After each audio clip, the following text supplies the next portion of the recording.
Hyderabad traffic కష్టాల గురించి ఎంత తక్కువ మాట్లాడుకుంటే అంత మంచిది. రోడ్డు దాటాలంటేనే చుక్కలు కనిపిస్తాయి. అయితే ఈ ట్రాఫిక్ కష్టాలకి చెక్ పెట్టేలా పోలీసులు మరో కొత్త ఆపరేషన్ చేపట్టారు.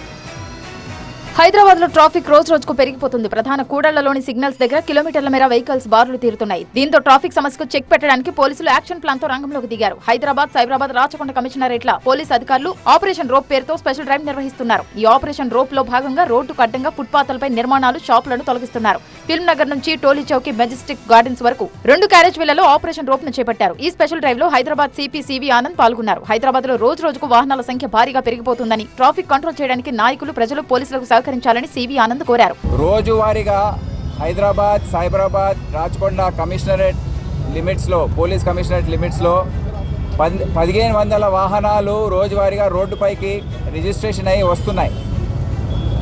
ఈ 3 కమిషనరేట్స్ లో మనము వాహనాల సంఖ్య చూసుకుంటే 88 లక్షలకు చేరుకుంది. ఆర్టీసీ ఆటో డ్రైవర్ల వల్లే అధిక ట్రాఫిక్ సమస్య వస్తున్నాయన్నారు. ఆటోలు ఎక్కడ పడితే అక్కడ పార్క్ చేస్తున్నారని ఆగ్రహం వ్యక్తం చేశారు. అలాగే ఎమర్జెన్సీ వాహనాలు తప్ప ఎవరూ సైరన్ వాడకూడదని హెచ్చరించారు. సుప్రీంకోర్టు గైడ్ లైన్స్ పాటించాలని సూచించారు. నగరంలో అధిక ధ్వని చేస్తున్న 1500 వాహనాల సైరన్స్ సీజ్ చేశామని తెలిపారు.